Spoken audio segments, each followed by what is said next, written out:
Sud Radio Berkov dans tous ses états. Le face-à-face. Alors écoutez, auditeurs de Sud Radio, résistants de Sud Radio, quand j'ai reçu un numéro spécial de la revue Sciences Humaines, revue on ne peut plus sérieuse, sur la psychologie de la connerie. Alors je me suis dit, écoutez, psychologie de la connerie, d'abord, où ça a 4000 pages, où c'est pas sérieux. Non, ça n'a pas 4000 pages, mais c'est sérieux. Et je me suis dit, mais attendez, de quoi il parle? Parce que vous savez très bien que si on faisait des émissions sur la connerie, il faudrait utiliser 8 heures par jour, et ce serait quand même un peu, non pas monotone, mais pas facile. Eh bien voilà, une revue vraiment qui a fait un travail, je dois dire, tout à fait intéressant, même, et on va en discuter, même si je ne suis pas d'accord sur certaines choses, et c'est très bien. Jean-François Marmion, bonjour. Bonjour, merci pour l'invitation. 1 heure pour la connerie, nous sommes gâtés. Ah bah écoutez, 1 heure pour la connerie, je vais vous dire, on n'est jamais en peine, comme disait, et d'ailleurs vous l'avez fait, et si je voulais être non pas méchant, mais je dirais ça de vous comme de moi, je disais si Psychologie Magazine fait ça, c'est qu'elle a suivi ce que dit Michel Audiard, les cons ça ose tout, c'est même à ça qu'on les reconnaît. Donc, Sciences Humaines a osé, bravo, je veux dire. Alors non mais sérieusement, plus sérieusement, qu'est-ce qui vous a donné l'idée? Comment est venue l'idée de faire un numéro spécial et encore une fois très intéressant et que j'invite à vraiment à lire? Il est en kiosque. À propos, on se le procure où? Absolument, il est toujours en kiosque. Il est en vente libre. Très bien. Alors en vente libre, heureusement. Alors qu'est-ce qui vous a donné l'idée de choisir ce thème admirable?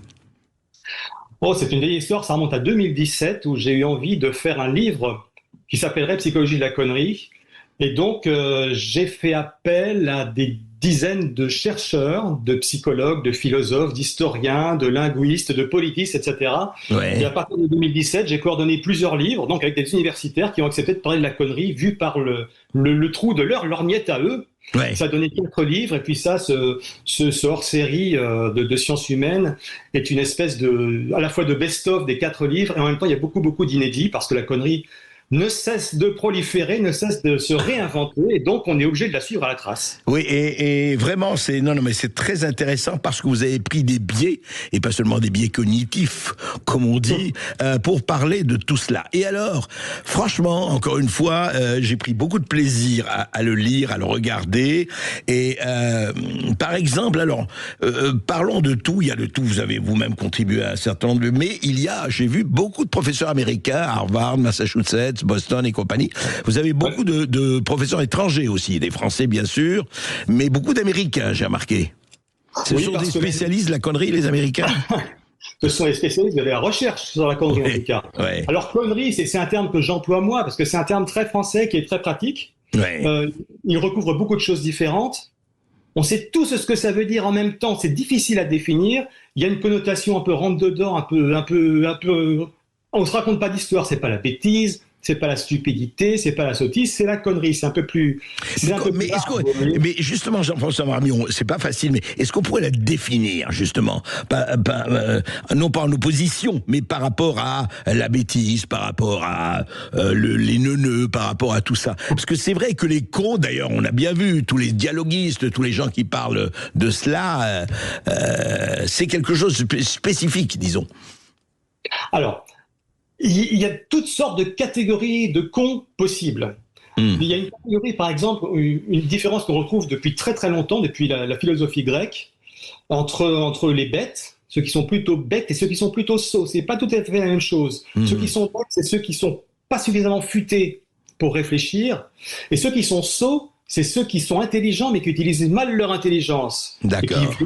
Qui virent dans le pédantisme, par exemple, ou qui virent dans la revendication agressive d'une théorie ou de croyances politiques, religieuses. Donc ça, c'est quelque chose qu'on retrouve très fréquemment. Donc ça veut dire que la connerie ne serait pas l'inverse de l'intelligence, puisqu'il y a des gens très intelligents et très cons à la fois. Pour moi, c'est plutôt l'inverse de la sagesse. Ouais, c'est ça. Ouais. Alors justement, vous montez très loin, vous dites que ça fait 300 000 ans, l'homo sapiens, il était déjà con. Comment? Alors expliquez-nous. Qu'est-ce que c'était que la connerie? Qu'est-ce que veut dire la connerie du temps de l'homo sapiens? L'évolution, disons, naturelle, le darwinisme de la connerie. Alors, nos ancêtres ont été sélectionnés au fil de l'évolution pour avoir enfin, disons que nos ancêtres qui ont été sélectionnés au fil de l'évolution avaient des cerveaux qui étaient favorables à leur survie, par définition. Oui, et les cerveaux favorables à la survie, c'est les cerveaux qui font le boulot, mais pas trop, qui font pas de zèle. Nos cerveaux sont paramétrés pour réfléchir le moins possible. Et comment on fait pour réfléchir le moins possible? Eh bien, on a des certitudes. Moi, je suis comme ça et pas autrement. Moi, on ne me trouvera jamais en train de penser ceci ou cela. On a aussi ce qu'on appelle des biais cognitifs, c'est-à-dire des raccourcis de la pensée. On réfléchit à la louche, tout en étant persuadé qu'on a fait le boulot, qu'on a vraiment très très bien réfléchi et qu'on est irréprochable. Donc, c'est notre mode par défaut. Mais de temps en temps, ça marche pas. De temps en temps, quand même, ça bug. On s'aperçoit que, tiens, j'ai pensé une connerie, ou j'ai fait une connerie, ou j'ai dit une connerie. Qu'est-ce qui se passe? Il y a un problème qui se pose à moi, mon cerveau bascule en mode résolution de problème. Là, il se met à réfléchir. Là, on réfléchit. On réfléchit beaucoup, mais pas forcément longtemps. Parce que très vite, ça fait mal à la tête. Ça épuise nos réserves de sucre. Donc, vous voyez, c'est un peu comme, moi je dis toujours, c'est un peu comme un vélo. Sur le plat, quand il n'y a pas d'obstacle, on pédale sans y penser. Bon, ben voilà, c'est on ne réfléchit pas trop. Tout va bien. Tout à coup, ça devient dur, il y a une pente, on escalade, on espère que ça ne va pas durer trop longtemps et on peine. C'est là où on réfléchit vraiment. Et c'est pas parce qu'on réfléchit vraiment qu'on va trouver la bonne solution au problème qui se pose. Mais au moins, on prend la peine de réfléchir. Ce qui est extraordinaire, je sais que mon ami Françoise Canetti m'a dit, attendez, Jean-François Marmion, on ne veut pas parler de politique actuelle, on est d'accord, mais quand vous dites ce que votre définition, effectivement, c'est tellement d'actualité, on connaît tellement de gens qui sont emmurés dans leurs certitudes, quels qu'ils soient, qui sont emmurés dans leurs convictions et qui disent, et encore, ça va très loin. Est-ce que ce n'est pas, dites-moi encore une fois, on ne nommera personne et on ne parlera de personne, mais est-ce que ce n'est pas un signe de connerie, Jean-François Marmion, quand il dit moi j'ai la vérité, je sais, et si vous n'êtes pas d'accord, c'est que vous êtes vous-même soit un con, soit un sulfureux, soit un traître. Est-ce que c'est pas ça un signe de connerie déjà? Alors, une définition classique de la connerie, c'est la persistance dans l'erreur. C'est pas se tromper, ça va arriver à tout le monde de se tromper, c'est refuser de reconnaître qu'on s'est trompé, persister dedans de façon absolument agressive. Et on préfère que le monde entier se trompe plutôt que nous. Il y a 8 milliards d'imbéciles, mais pas nous. La réalité même est une conne, mais pas nous. Oui, bon, c'est ça prédispose à la connerie. En même temps, on est tous un petit peu comme ça. On a tous des choses sur lesquelles on ne veut pas transiger. C'est pas forcément dans le domaine politique. Oui, mais partout. Voilà, il y a des choses qui nous définissent. On rigole pas avec ça. C'est le noyau dur de notre personnalité. Mais enfin, ce que vous dites, c'est que j'ai mon narratif et c'est ça qui compte. C'est pas le réel qui compte, c'est mon narratif à moi qui compte, quelque part. Oui, c'est ça. Les choses sont telles que je les ai décidées. C'est ça. Et alors justement, c'est très intéressant parce que vous avez eu énormément de contributions et des contributions très intéressantes. Et il y a quand même, alors je vais pas tout citer, il faudrait quelques heures. Et encore une fois, j'invite vraiment nos auditeurs à aller se procurer ce numéro spécial de Sciences humaines, psychologie de la connerie. Moi aussi, je les invite. Mais je comprends. Ça c'est votre vocation. Moi, c'est mon intention. Et vous dites. Alors ça, je voudrais que vous expliquiez un peu, c'est pas un article de vous, mais pourquoi, alors un article intitulé, j'ai beaucoup aimé, pourquoi l'intelligence n'a jamais empêché d'être con? Oui, c'est un peu ce que je disais tout à l'heure, il y a des gens très intelligents, parce qu'ils sont suffisamment intelligents pour faire des études, pour décrocher des diplômes prestigieux, pour conquérir le pouvoir, pour animer des émissions de radio, pour diriger des numéros de sciences humaines, mais ça n'empêche pas que c'est des êtres humains. Donc, parfois on se trompe de bonne foi, bon ça va, parfois on se trompe de mauvaise foi, la mauvaise foi finit par devenir notre bonne conscience en quelque sorte. Ouais. On est tous suffisamment intelligents pour faire des belles choses de notre vie, mais on est tous suffisamment cons pour les saboter, pour les gâcher. On est tous, on vit peut-être l'âge d'or de l'humanité technologiquement. Jamais on a été aussi avancé sur le plan scientifique, sur le plan médical, sur le plan technologique, sur le plan de la communication. Tout à fait. C'est tout à fait ahurissant. C'est un truc que moi, j'aurais jamais soupçonné quand j'étais petit. Quand j'étais petit, il y avait des journaux sur ce qui se passera dans l'an 2000. Les journaux sont tous plantés. Ça n'a strictement rien à voir, mais c'est un truc que même les écrivains de science-fiction ne soupçonnaient pas. Les réseaux sociaux, Internet, un vaccin prêt en 1 an, enfin, c'est des trucs qu'on ne soupçonnait pas du tout, qu'on n'imaginait pas possible. Donc, théoriquement, tous les paramètres sont réunis pour qu'on soit tous heureux, pour qu'on soit tous en contact les uns avec les autres, qu'on prenne le temps de s'écouter. On a toutes les théories philosophiques à notre portée, toutes les œuvres d'art à notre portée, à portée de doigt, et on trouve le moyen de se foutre sur la gueule. Voilà, trouve le moyen de se détester, de gâcher tout ça. Et il y a une notion de gâchis dans la connerie. Même quand on est intelligent, on trouve le moyen de saboter sa propre vie ou de saboter des relations auxquelles on tient par-dessus tout. Combien d'entre nous, tous, on a gâché une histoire d'amour à laquelle on tenait, on a gâché une histoire d'amitié à laquelle on tenait, on n'est plus en contact avec des gens qui nous étaient très chers. Il y a une part de connerie, on a toujours une part de responsabilité là-dedans. Même quand on est intelligent, bien intentionné, et finit par nous prendre par derrière, nous donner un bon coup de matraque et nous faire le coup du père François, et on se dit, c'est moi qui ai été aussi con. C'est ça qui est troublant. La connerie chez les autres, bon, il n'y a pas de problème, on a tous un radar pour la repérer, pour imaginer qu'on la repère. La connerie en nous, c'est plus difficile. Et quand on s'aperçoit qu'on a été con soi-même, qu'on a fait du mal à des gens qu'on aime, on se dit, mais quel con, c'est moi qui ai fait ça. C'est la véritable énigme de la connerie. Alors justement, Jean-François Marmion, mais là, est-ce que il y a quelque chose qui n'apparaît pas, personnellement, je trouve, ce que vous dites, oui, alors les avancées technologiques et tout ça, et vous dites, mais pourquoi, effectivement, oui, on trouve un vaccin en une année, mais on sait très très bien qu'il y a des problèmes, on parle du climat, mais on sait très très bien aussi qu'il y a des interrogations, des nuances, mais est-ce que vous n'avez pas introduit, je trouve que c'est la seule chose qui manque, pour moi, le bémol dans votre excellente recension, c'est qu'il y a des sales cons.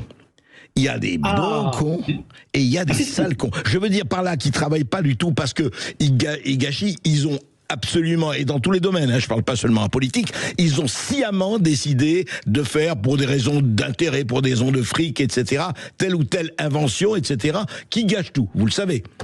Oui. Mais d'ailleurs, il en est question dans leur série, et surtout dans les livres que j'ai coordonnés, oui.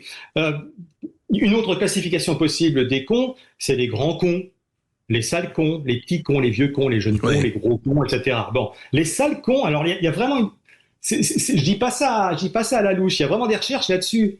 Les sales cons, qu'on appelle aussi les connards et que les Américains appellent les assholes. Assholes, oui, les trous du cul, il faut le dire. Voilà. Donc ces gens-là, il y a vraiment des recherches dessus. C'est des gens qui se croient au-dessus des autres, qui sont persuadés qu'ils ont droit à toutes sortes d'égards, qu'ils ont tout compris, que les autres sont des cons, et que les autres sont des pions, les autres sont des paillassons, les autres sont des souffres-douleurs, les autres sont inférieurs. Ça, c'est les connards et les sales cons. Et on en trouve beaucoup, dans tous les milieux. Dans tous les milieux. C'est seulement réservé aux politiques, aux militaires, aux industriels. Pas du tout. Pas du tout. Il suffit d'avoir un tout petit peu de pouvoir, on peut se transformer en sale con. C'est ça. Même si on est deux, il peut y avoir un sale con sur les deux, il n'y a pas de problème. Ouais, c'est la question de l'hybris, comme on dit, etc., du sentiment. Et c'est vrai, c'est un secteur de la connerie, tout à fait. Et alors, ce qui est intéressant, c'est que, justement, quand on parle, vous avez interrogé des anthropologues, des sociologues, des philosophes, bien sûr, des linguistes, etc., vous l'avez dit. Et j'ai beaucoup aimé, je prends encore une fois au hasard et en vrac, parce que c'est très riche, ce que vous avez fait, enfin, ce hors-série. Cette journaliste qui vous parle du développement personnel. J'aimerais que vous en parliez un peu. Elle dit oui, moi vous savez comment on se développe, comment on arrive, comment on s'épanouit. Après elle dit mais ça m'a servi à rien, c'était une connerie totale. Oui, alors elle s'appelle Marianne Power. Elle avait décidé de tester le développement personnel et puis d'en rendre compte sur un blog et dans un livre. Donc elle a testé à chaque fois des différentes techniques de développement personnel dans l'optique de s'améliorer. C'est bien ce que ça veut dire, développement personnel. On se développe soi-même. Ouais. Quand on est suffisamment développé, donc quand on est déjà moins con, on peut trouver le bonheur. Alors elle dit pas du tout. En fait, elle a trouvé le malheur à essayer d'être meilleure. Et c'est un argument qui peut s'entendre. Si je veux me développer personnellement, c'est que je suis pas bien comme je suis. Ouais. Par définition. Et chaque fois que je veux m'améliorer, je me rappelle en toile de fond que je suis pas très bien, je suis nul, je suis pas digne d'être aimé, je suis un imposteur, je suis nanana. Mais le jour où je serai Superman, alors là, les gens pourront m'aimer, ils auront une bonne raison de le faire. Ouais, c'est frappant. Le bonheur fonctionne en sens inverse, en fait. C'est pas en acquérant de nouvelles choses pour s'améliorer qu'on devient heureux. C'est en se débarrassant de mauvaises habitudes ou de mauvaises relations. C'est pas pareil. Tout à fait. On va continuer à en parler, beaucoup de choses à dire après cette petite pause avec Jean-François Marmion. Je rappelle, psychologie de la connerie. Eh ben, je vais vous dire, ça nous instruit. Voilà, on est toujours le con de quelqu'un, donc vive l'instruction. Sud Radio, Berkov dans tous ses états. Et la connerie sous toutes ses coutures, mais oui, ça méritait effectivement un numéro spécial. Sciences humaines l'a fait. psychologie de la connerie, et d'ailleurs vieille souche et nouveau variant. Vous voyez voir, la connerie c'est comme le virus, c'est formidable, c'est la mutation, ça mute à un quart d'heure, tous les quarts d'heure, c'est très intéressant. Alors, Jean-François Marmion, vous avez écrit vous-même plusieurs articles, plusieurs chroniques, et notamment un qui pourrait, mais en le lisant, on voit que c'est pas ça, qui pourrait vous faire traiter de misogyne et de patriarche blanc oppresseur. Mais en fait, c'est pas ça. Mais moi, la question que je me suis posée quand j'ai lu, vous dites la bêtise a-t-elle un sexe? Alors, je vous pose la question de façon, est-ce qu'il y a plus de connes que de cons, ou plus de cons que de connes? Écoutez, on va mettre, c'est comme l'école des femmes autrefois, tout le monde a gagné. Hein. Les femmes et les hommes sont aussi cons et connes les uns que les autres. Il y a aucun problème. Notre cerveau fonctionne de la même façon. On est sujet aux mêmes raccourcis de la pensée, aux mêmes soumissions, aux stéréotypes, tout ce que vous voulez. On a les mêmes comportements aberrants quand on est en groupe, des comportements qu'on n'aurait pas forcément tout seul. Tout ça, c'est vérifié. En revanche, ce qui varie entre les hommes et les femmes, c'est l'expression tolérée de la connerie. Disons que il est plus habituel de voir un homme exprimer sa violence, par exemple. On dit, bah ouais, c'est un mec, il est pas content, il faut pas le chercher, il tape du poing sur la table. Tandis qu'une femme, elle est censée être plus dans le dialogue, l'introspection, le recul, l'observation, etc. Et ça, c'est vraiment des choses auxquelles on est poussé à se plier dès notre éducation, dès la maternelle. Alors évidemment, il faut essayer d'être conscient de ces choses-là. Il n'y a pas de raison où une femme doit pouvoir taper du poing sur la table et un homme doit pouvoir réfléchir, enfin quoi. Oui, mais attendez, Jean-François Marmion, aujourd'hui, quand on voit la télévision, encore une fois, on voit un certain nombre de femmes, je dis des femmes politiques, mais pas seulement, mais parce que c'est elles qui passent le plus devant la télévision. Dites-moi, elles sont pas dans le dialogue, elles tapent du poing sur la table, elles hurlent, elles sont pas contentes, elles coupent la parole, etc. Hein, ça y va. Ouais. Oui, mais là, c'est leur métier. C'est leur métier. Dans la rue, c'est autre chose. Ouais. Dans les familles, c'est autre chose. On n'est pas encore délivré de ces choses-là partout, hein, et surtout pas. L'expression, vous voulez dire l'expression. Ouais. Oui, c'est ça. C'est vrai. C'est culturel. Ouais. Il y a vraiment quelque chose de naturel dans la connerie. On est tous, on est tous paramétrés pour réfléchir très vite ou croire qu'on a réfléchi très vite. En même temps, on n'est pas tout seul. L'être humain est un animal social. Un être humain qui est absolument solitaire, ça n'existe pas. Il n'y en a aucun sur la planète. Forcément, il va penser à des gens qu'il a connus, même s'il décide d'être ermite. Bien sûr. Il va penser aux gens qu'il a connus. Il va penser aux gens qui vivent hors de son horizon. Il va penser à Dieu, peut-être. Enfin, un être humain seul, ça n'existe pas. Ouais. On se construit avec les autres, on est con avec les autres. Et donc, c'est le mode d'expression qui change. Donc, c'est le mode d'expression qui change entre un homme et une femme. Culturellement, etc. Oui, absolument. Oui. Toutes les recherches le disent, en tout cas, oui. Et alors, donc, je continue. Nous effeuillons la marguerite de la connerie universelle et humaine. D'ailleurs, quand même une question. La connerie est-elle une science humaine? Est-ce qu'on pourra faire un département de connologie à Harvard ou à la Sorbonne ou ailleurs? Alors, ça n'est pas une science humaine. Ça pourrait le devenir, pourquoi pas. Ben oui. Mais je le redoute.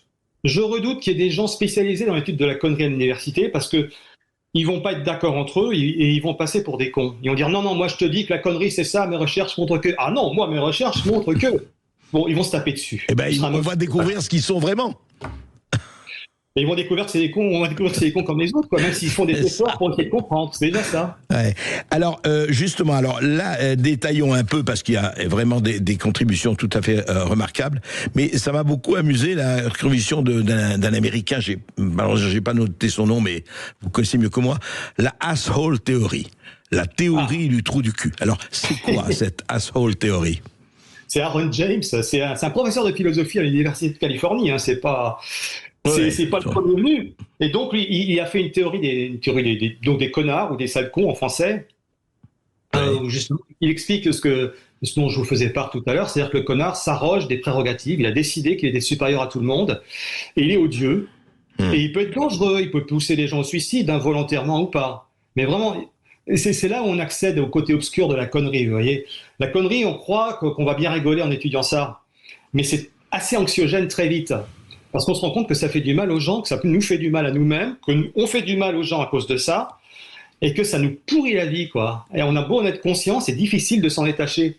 Et voilà, donc la théorie des connards, c'est pourquoi il y a autant de gens qui ont du succès en étant odieux, en étant quasiment des monstres. Vraie question. Et chez eux pour qu'on les laisse faire. Vaste programme. C'est très vrai, vaste programme. Et d'ailleurs, alors, et justement, vous donnez quand même des armes. Enfin, des armes, vous ne les donnez pas parce que vous les décryptez. Alors moi, c'est très intéressant parce que ça peut intéresser des générations de gens, que ce soit l'entreprise, la politique ou ailleurs. Hein. Comment fabriquer un con? Parce que c'est un vrai sujet, ça. Est-ce que vous êtes un peu rousseauiste? L'homme naît merveilleusement bien et on fabrique, et en fait il devient con. Est-ce que c'est Rousseau? Est-ce que c'est Voltaire? On est quoi là? Est-ce qu'on fabrique un con vraiment? Alors, disons que le con se fabrique tout seul, hein, il sort de son moule tout seul, il n'y a pas de problème. Mais après, on peut le façonner, on peut aggraver sa connerie ou l'améliorer. Ça s'appelle l'éducation après. Hein. Si on ne peut pas laisser faire un enfant, et puis imagine une expérience, on prend un enfant, on lui dit, bon, bah, je ne t'enseigne rien, je vais voir si tu es con spontanément. C'est débile, ça n'a aucun sens. Ouais. Donc, on est tous avec un cerveau, encore une fois, paramétré, pour qu'on vive le plus longtemps possible. C'est une machine à assurer notre survie. Et pour assurer notre survie, on réfléchit pas trop. Voilà. C'est la clé. Alors après, ça ne veut pas dire qu'on est condamné à être con. On peut repérer le phénomène, essayer de ne pas juger les gens trop vite. Voilà, c'est tout. Faire preuve de prudence, faire preuve de doute à l'égard de soi-même. On limite considérablement les dégâts, mais c'est pas facile. Parfois, il faut toute une vie pour ça et tout le monde n'y arrive pas. Et est-ce qu'on peut guérir de sa connerie? Alors, la connerie évolue au fil du temps. On n'est pas con de la même façon à 20 ans qu'à 80, même si on peut retomber un peu en enfance, c'est pas la même chose quand même. Il y a une phrase qui a été attribuée à plein de gens, par exemple, c'est « si t'es pas de gauche à 20 ans, c'est que t'as pas de cœur, si t'es pas de droite à 40, c'est que t'as pas de tête. » C'est bien signe que la connerie peut évoluer entre 20 et 40 ans. Je dis pas qu'elle est à droite, je dis pas qu'elle est à gauche. Non, elle bien est sûr. Partout. Mais évidemment, quand on évolue, on n'est pas le même con à 15 ans ou un demi-siècle plus tard. C'est pas les mêmes choses qui nous rendent agressifs. C'est pas les mêmes choses qui nous rendent anormalement passionnés jusqu'à l'aveuglement.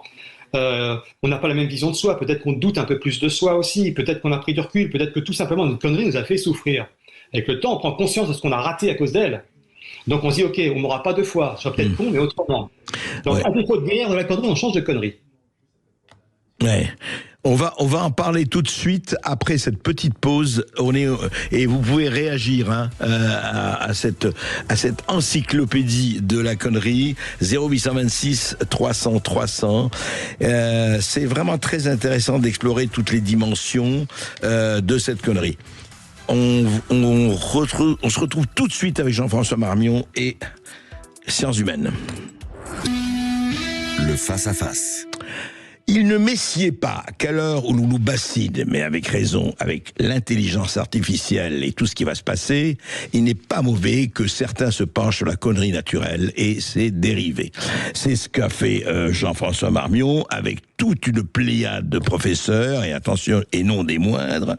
Alors, il y a Jean-François Marmion, on continue un peu, parce que c'est vraiment très intéressant, et là je repose un peu la question quand j'ai lu cette chronique sur post-vérité, fake news et bullshit. Vous savez, donc, et aujourd'hui, à l'heure, effectivement, non seulement des réseaux sociaux, mais de la presse, je dis et je répète, c'est mon avis personnel, qu'il y avait autant de fake news et de bullshit, simplement c'était moins répandu, du temps de la presse, y compris de la presse écrite, qu'aujourd'hui avec les réseaux sociaux, sauf que c'est une question de degré, et pour moi, ils n'ont pas de nature.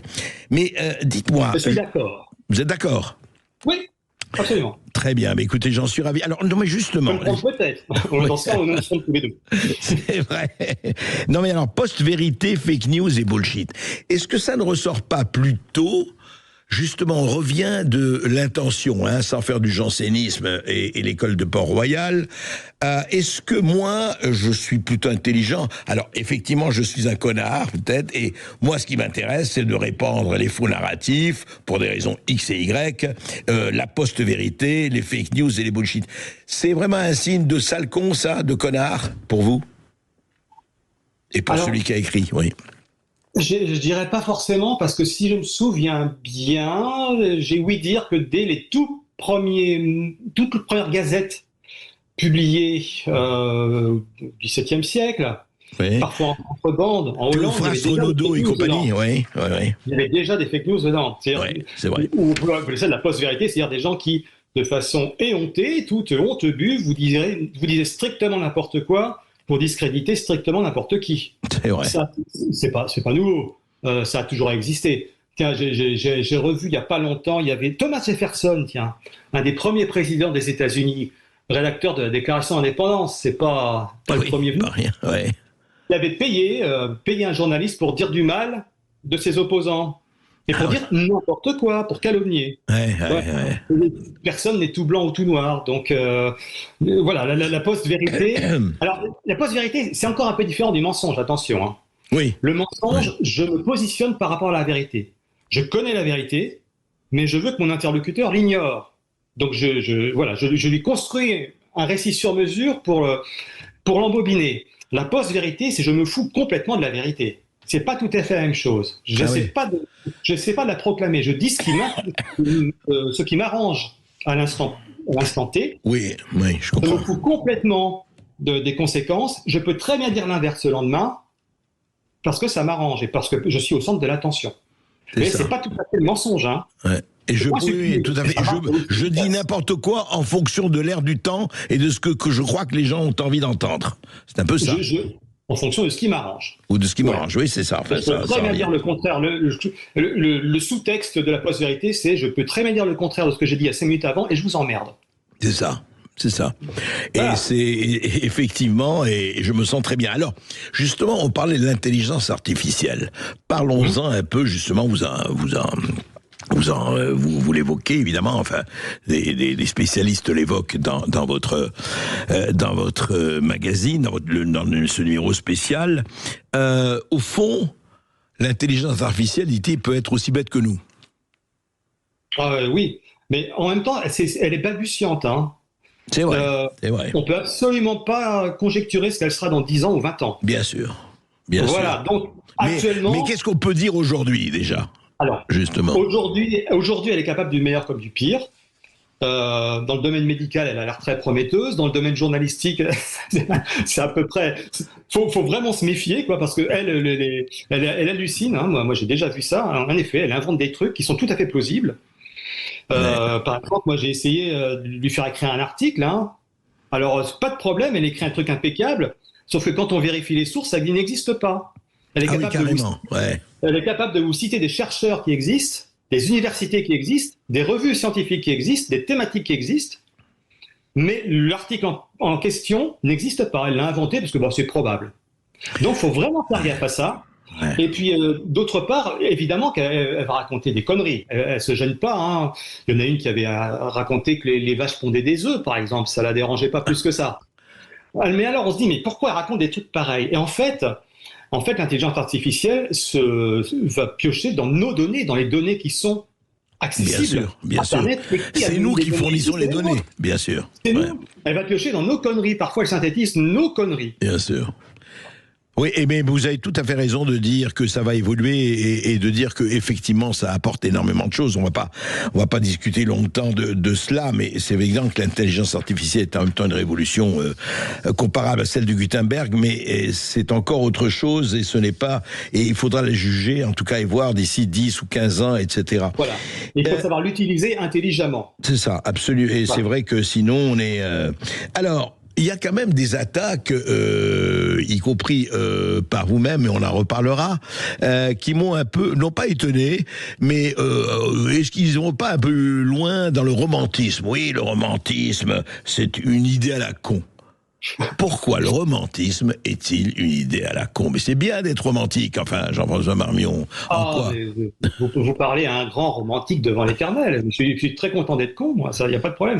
Le romantisme dans l'optique de l'article est une connerie dans la mesure où on se raconte justement n'importe quoi, on est dans le déni de réalité vis-à-vis de quelqu'un qui nous attire, et on se construit un conte de fées, on se croit promis à un destin exceptionnel, parce que personne n'a jamais aimé comme nous, tout ça. Nous, on va réussir à être un super couple, on va pas devenir naze comme tous les autres. Évidemment que c'est des conneries qu'on se raconte. Parfois, sur un malentendu, ça peut marcher, comme dit l'autre. Donc parfois, oui, effectivement, parfois on continue sur notre lancée, mais très souvent, la réalité nous rattrape et on se dit comment j'ai pu être aussi con, comment j'ai pu aimer ce connard. Ouais. Enfin, je sais, c'est une phrase classique, comment j'ai pu aimer ce connard, quoi. Ouais. Bah oui, mais parce que tu as été romantique, mais c'est pas grave, recommence, le prochain sera peut-être le bon. Exactement. Faut pas renoncer à être con en amour. Hein, sinon, Mais donc, c'est pas le romantisme qui est con. C'est la manière dont on le traite et la manière dont on l'intègre et la manière dont on en fait je dirais son miel. C'est nous. c'est comme souvent prendre son opinion ou son ressenti pour une vérité absolue. Ouais. Voilà, Ouais. c'est manquer de discernement, de doute, de prudence, mais manquer de prudence en amour, c'est chiant, hein, franchement. Ouais. Oui, mais vous savez, l'amour n'est pas prudent, l'amour est aveugle. Hein, on connaît les proverbes, même si les proverbes, c'est la fiente de l'esprit qui vole, pour paraphraser Victor Hugo et ses calembours. Et justement, par rapport à cela, c'est très intéressant parce que, si j'ai bien compris, parce que le nombre, encore une fois, ça m'a je vous l'ai dit, le nombre d'experts américains qui sont sollicités, en tout cas, ou sélectionnés, et c'est important. Est-ce que ce sont ils ont beaucoup écrit sur la chronologie, sur les cons, etc., ou pas plus que les Français ou d'autres? Alors, ils sont vraiment à la pointe pour étudier certains aspects de ce que nous on appelle la connerie, mais eux ils parlent pas de connerie. Eux ils parlent de biais cognitifs, ils parlent de stéréotypes, ou de trop du cul comme Aaron James, ils sont vraiment spécialisés dans quelque chose. Et c'est moi qui ai pris la liberté de résumer tout ça sous le terme bien commode et bien évocateur et tristement éloquent de conneries. Mais eux ils parlent pas de conneries. Il n'y a pas vraiment l'équivalent en langue anglaise. Ouais, je comprends. Par exemple, j'ai un de mes bouquins qui a été traduit en anglais, c'est devenu Psychology of Stupidity. Et stupidity, pour eux, c'est fort. Alors, traiter quelqu'un de stupide ou d'idiote, c'est fort. Pour nous, c'est anodin, vous êtes stupide. Ouais, bon, ça va. Mais est-ce que. Connard, il y a quelque chose de plus agressif là-dedans. Oui, mais alors, est-ce que, je sais pas, j'ai pensé à ça, je sais pas ce que vous en pensez. Est-ce que ce n'est pas l'expression de moron? You're a moron. Moron, est-ce que c'est pas le con? Alors, je crois que c'est un peu plus connard, c'est un peu plus. Ah oui, un peu plus bas du front satisfait, quoi, vous voyez. Ouais, conneries, hein, il y a plus de nuances dans conneries. Hein, la sottise dont on parlait tout à l'heure, les cons intelligents, la connerie sophistiquée. Ben il n'y a pas vraiment l'équivalent dans moron ou dans stupide ou idiot. Oui, c'est intéressant parce que, non, c'est bien parce que ça prouve que la France en particulier et l'Europe en général a 50 nuances de cons. De ce point de vue, nous sommes à l'avant-garde, ce qui est toujours une bonne chose d'être à l'avant-garde. Alors, Jean-François Marmion, vous ne vouliez pas parler de politique, mais j'ai remarqué que vous êtes particulièrement sévère. Enfin, sévère, avec des nuances, parce que vous n'êtes pas un con, évidemment, pas complètement. Moi aussi, un peu quand même. Un peu comme nous tous. Que je connaisse mon sujet, quoi. Comme nous tous. Voilà. Mais vous êtes très, très sévère, et je parle sur le strict plan de la connerie, encore une fois, ce n'est pas politique, envers Donald Trump d'un côté et Vladimir Poutine de l'autre. Alors, vous les éreintez quand même, hein, je veux dire, les connards absolus, etc. Ah oui, mais non. Non. En fait, depuis quelques années que je m'intéresse à la connerie, de façon très systématique, on me parle de Trump. Et surtout les Américains, évidemment, qui en font le prototype du connard, du sale con, du type odieux. Surtout les Américains de New York et de Californie. Mais enfin bon, passons. En même temps, c'est surtout eux qui font des recherches. Voilà. Oui, mais ils sont aussi cons que les autres. Oui, non, mais alors dites-moi, ça m'intéresse de... Oui, allez-y. Alors, donc, Trump se fait abondamment traiter de connard, et je commence l'article que je lui consacre en disant que c'est un peu court comme explication. Ça finit par être un peu trop facile. Donc moi, je cherche d'autres explications à sa personnalité. Est-ce que vraiment c'est un connard ou pas? Est-ce qu'on peut dire autre chose de lui? Alors vous savez, par exemple, il y a une psychiatre américaine qui s'appelle Ben Daly, qui a écrit, qui a, un peu comme moi, qui a fait travailler des dizaines de spécialistes, mais elle uniquement sur le cas Trump pour essayer de le diagnostiquer. Voir si c'est un connard ou pas, si c'est un malade mental, etc. Donc vous voyez que j'ai pas l'exclusivité du procédé. Non, bien sûr. Mais, Et donc, ce qui en ressort, c'est que Trump, à défaut d'être un connard, a la même personnalité qu'un troll. Parce qu'il y a des recherches très sérieuses aux États-Unis sur la personnalité des trolls sur Internet. Et où il se trouve qu'il y a des traits de personnalité de Trump qui recouvrent vraiment le trollisme. Ce qu'on appelle la tétrade noire. Il y a 4 éléments. Voilà, la psychopathie, c'est-à-dire l'absence d'empathie, hein, le machiavélisme, le narcissisme, le sadisme. Tout le monde dit ça c'est quand même Trump. Ouais, ok, moi je veux bien. Mais il n'est pas le seul dans ce cas-là. Ça ne suffit pas, oui. Non, je vais vous dire pourquoi moi je réagis comme ça, parce que je ne suis pas du tout un Trumpolard ou un Trumpiste déchaîné, loin de là. Mais ce qui m'amuse, et c'est pour ça que j'ai fait ce truc sur les scientifiques entre guillemets, ces braves gens de la côte ouest et Californie. Jamais ils n'ont fait ça, jamais, sur un cas absolument terrible, c'est même pas de la connerie, sur Biden ou Kamala Harris. Vous ne verrez pas un scientifique, un de vos universitaires sympathiques, jamais ils ne parleront de Biden, qui étaient des cas d'atonie mentale totale. Non, là on ne dit rien. Et ils se déchaînent sur Trump. C'est très intéressant. C'est leur biais cognitif, c'est leur connerie à eux. Alors, en même temps, je crois ils l'ont pas vu venir, ils ne comprennent pas, quoi. Pour eux, c'est vraiment une énigme. Ils se demandent comment Trump est possible. Alors que j'ai interrogé,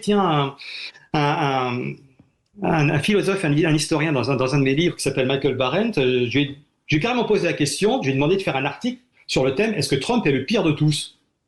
Vraiment. Ouais. Alors, il est allé déterrer des histoires de présidents américains qui sont horribles. C'est-à-dire que parmi les anciens présidents américains, il y a eu un violeur, il y a eu des alcooliques notoires, voilà, il y a eu des exhibitionnistes pipi-caca, il y a eu tout ce qu'on veut. Il y a eu des gens très bien. Mais il y a eu des gens qui, aujourd'hui, nous horrifieraient peut-être encore plus que Trump. Donc, le fait que Trump nous horrifie ces chercheurs, je crois tout simplement que c'est parce qu'ils l'ont mis dessus. Voilà. Oui, peut-être une diatribe analogue pour George W. Bush, par exemple. On disait, mais c'est pas possible qu'un type pareil soit président. Ouais. C'est très intéressant parce que, sur un autre plan, mais ce n'est pas le sujet, moi j'ai beaucoup parcouru l'Amérique, et moi j'ai été toujours frappé par, effectivement, je ne dis pas qu'ils sont bien ou mal, par les différences, mais alors, fondamentales entre côte ouest, côte est, et les universitaires, tu connais, et l'Amérique, j'ai même pas profonde, l'Amérique centrale. Mais alors, je voudrais passer à Poutine. Et Poutine, alors, pour vous, par rapport à Trump, quelle différence dans disons dans la connerie ou le trollisme? Je pense que Poutine est moins souvent analysé. Exact. Parce qu'il pose moins de questions.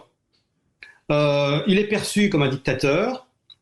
On se dit en Russie, c'est pas anormal. Voilà, c'est l'ordre des choses, c'est cohérent. Trump, à qui on prête des intentions dictatoriales, et qui joue de l'idée, en disant oui, les gens aiment bien les dictateurs, tout ça. Aux États-Unis, c'est plus choquant. Donc je pense que c'est pour ça qu'on l'analyse plus. Ça paraît plus incohérent, vous voyez.